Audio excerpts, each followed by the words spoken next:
Saudara-saudari terkasih dalam Kristus, hari ini Selasa 9 Mei 2023 dalam pekan kelima Paskah tahun A. Bacaan dibawakan oleh Maria Jesi, Mazmur dilantunkan oleh Nana Puspa Dewi, dan renungan ditulis oleh Frater Francesco Agnes Ranubaya. Selamat menekuni Sabda Allah.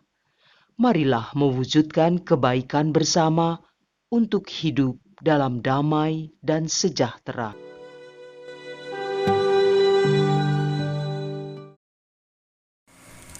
Dalam nama Bapa dan Putra dan Roh Kudus. Amin.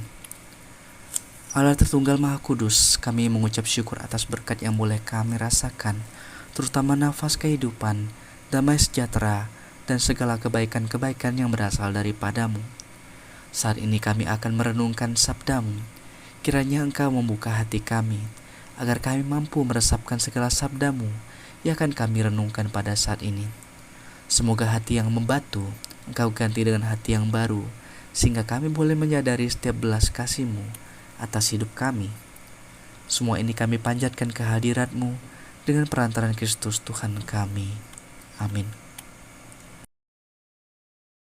Bacaan dari Kisah Para Rasul, bab 14 ayat 19 sampai 28. Waktu Paulus dan Barnabas di kota Listra, datanglah orang-orang Yahudi dari Antiokhia dan Ikonium, dan mereka membujuk orang banyak memihak mereka. Lalu mereka melempari Paulus dengan batu dan menyeretnya keluar kota, karena mereka menyangka bahwa ia telah mati. Akan tetapi ketika murid-murid itu berdiri mengelilingi dia, bangkitlah ia lalu masuk ke dalam kota.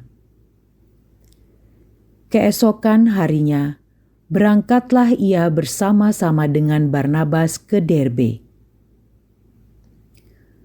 Paulus dan Barnabas memberitakan Injil di kota Derbe dan memperoleh banyak murid. Lalu kembalilah mereka ke Listra, Ikonium, dan Antiokhia.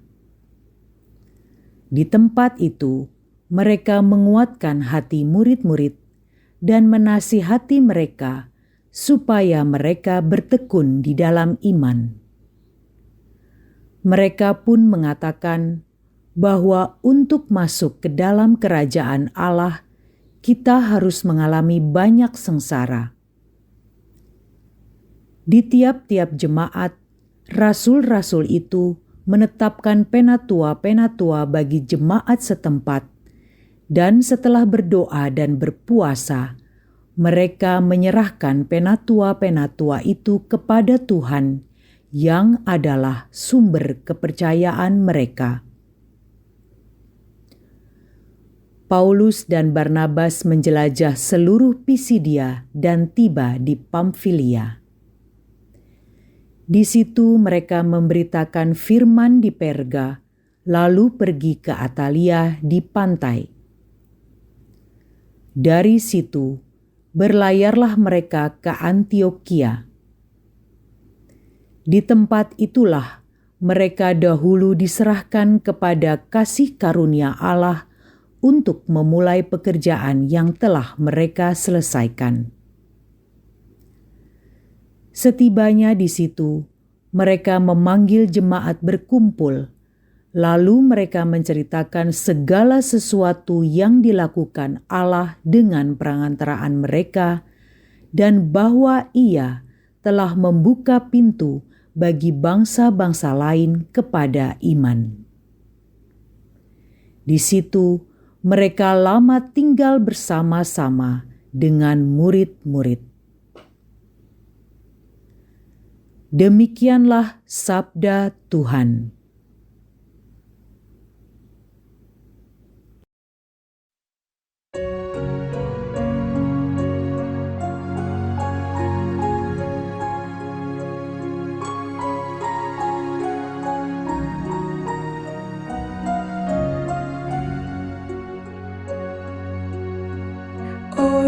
Orang-orang yang Kau kasihi ya Tuhan, mengumumkan kemuliaan kerajaan-Mu.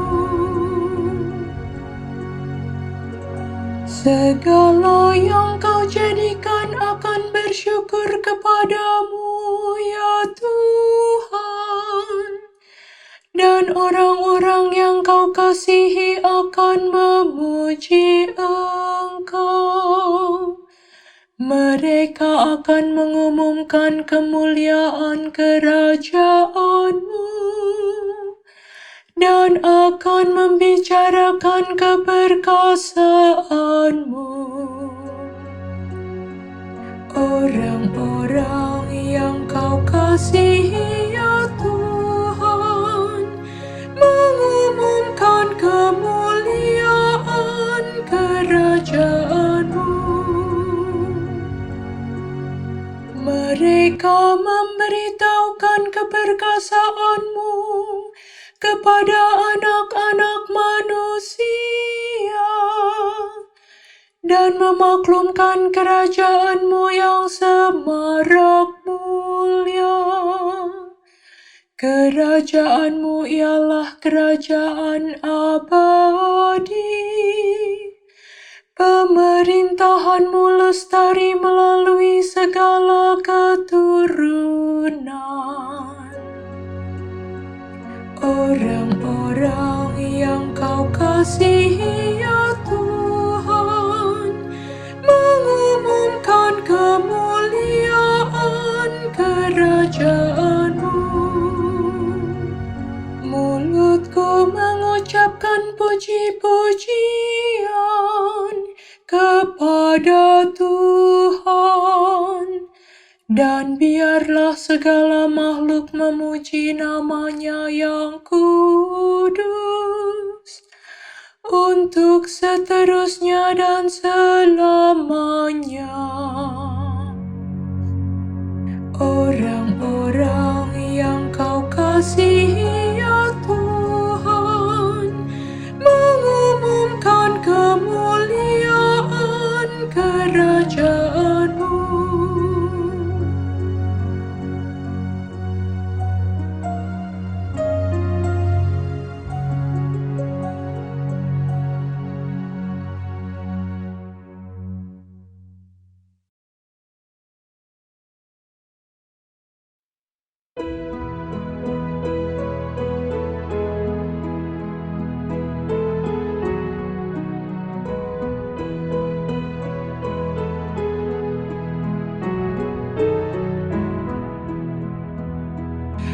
Alleluia, alleluia, alleluia, alleluia, alleluia, alleluia.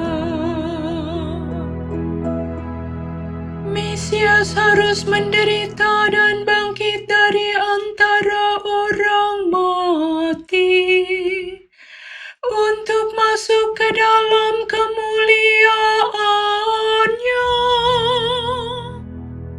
Alleluia, alleluia, alleluia, alleluia, alleluia, alleluia.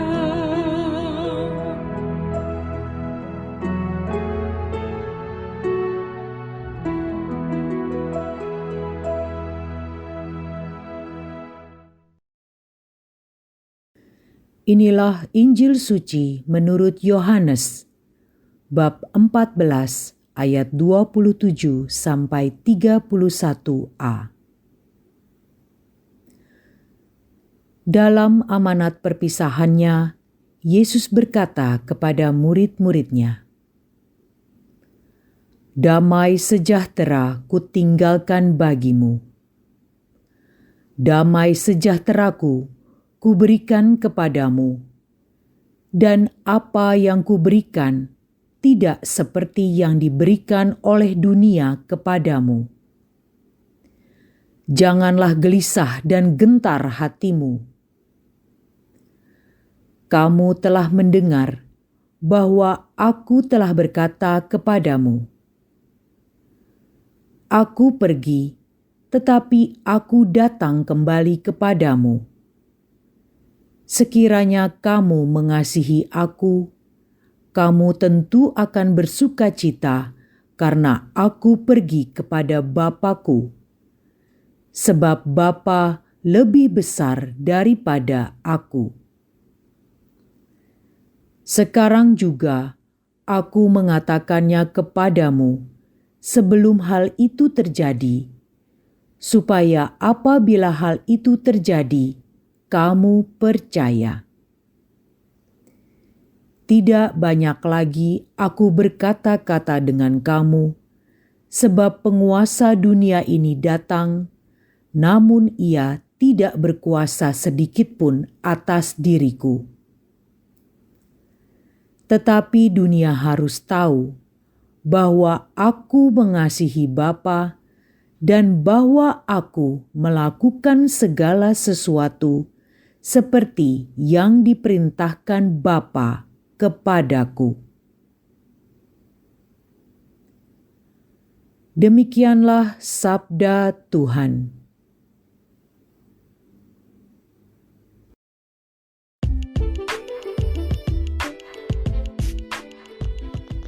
Penghiburan dan penguatan dari Allah. Renungan dibawakan oleh Frater Francesco Agnes Ranubaya.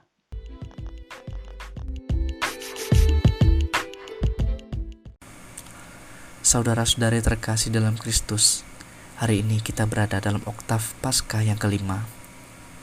Pada hari ini kita merenungkan bacaan dari Kisah Para Rasul yang menceritakan tentang kisah perjalanan Paulus dan Barnabas di Listra, Derbe, Pisidia, Pamfilia, Perga, Attalia, dan Antioquia.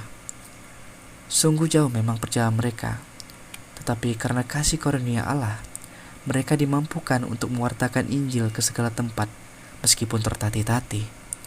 Seperti yang kita lihat sebelumnya, bahwa mereka mengalami banyak kesengsaraan dalam mewartakan Injil Tuhan. Meskipun demikian, mereka tidak gentar dan malah memberikan penghiburan dan penguatan kepada jemaat-jemaat untuk hidup teguh pada iman. Selain itu, keselamatan yang ditawarkan oleh Allah melalui Kristus tidak hanya ditujukan kepada bangsa Israel saja, tetapi juga kepada bangsa-bangsa lain. Itulah yang dikatakan Paulus dan Barnabas ketika mereka menceritakan segala sesuatu yang dilakukan Allah melalui perantaraan mereka. Dan kabar ini juga tersiar hingga saat ini, sehingga Gereja Katolik yang menjadi naungan kita tetap berdiri kokoh hingga saat ini. Penghiburan dan penguatan juga sudah diamanatkan oleh Kristus sendiri ketika ia akan berpisah dari para murid-muridnya. Yesus berkata, "Damai sejahtera aku tinggalkan bagimu, damai sejahtera aku kuberikan kepadamu." Selanjutnya ia berkata, "Janganlah gelisah dan gentar hatimu." Amanat ini juga ditujukan kepada kita semua, umat beriman sekalian. Kita diminta untuk tidak gelisah dan gentar, karena Tuhan kita Yesus Kristus akan menyertai kita sepanjang perjalanan hidup kita. Sekalipun nanti yang terjadi adalah kedukaan, kesusahan, penderitaan, kecewaan, dan lain-lain, kita diminta untuk konsisten supaya tidak gelisah dan gentar menghadapi itu semua. Bahkan sekalipun kita ditolak oleh karena namanya, peristiwa ditolak mungkin hal yang sangat menyakitkan bagi kita. Tetapi melalui peristiwa itu, Tuhan hadir untuk meneguhkan iman kita, bahwa sekalipun kita ditolak, kita harus tetap memikul salib kita dan melangkah maju ke depan. Ini telah dibuktikan sendiri oleh Tuhan kita Yesus Kristus di dalam peristiwa jalan salib kesengsaraannya. Penderitaan adalah hal yang tidak dapat kita hindari, namun harus tetap kita hadapi. Jika mengandalkan diri sendiri, mungkin kita tak akan pernah mampu.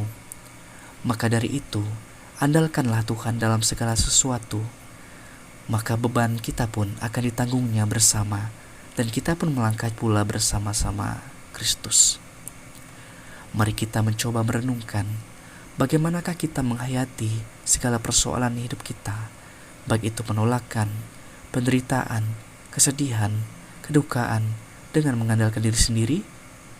Apakah kita sudah mencoba membuka hati kita untuk menyerahkan segala persoalan hidup kita ke dalam tangan Kristus? Marilah berdoa. Allah yang kudus, kudus dan berkuasa, Engkaulah yang menguasai seluruh hidup kami.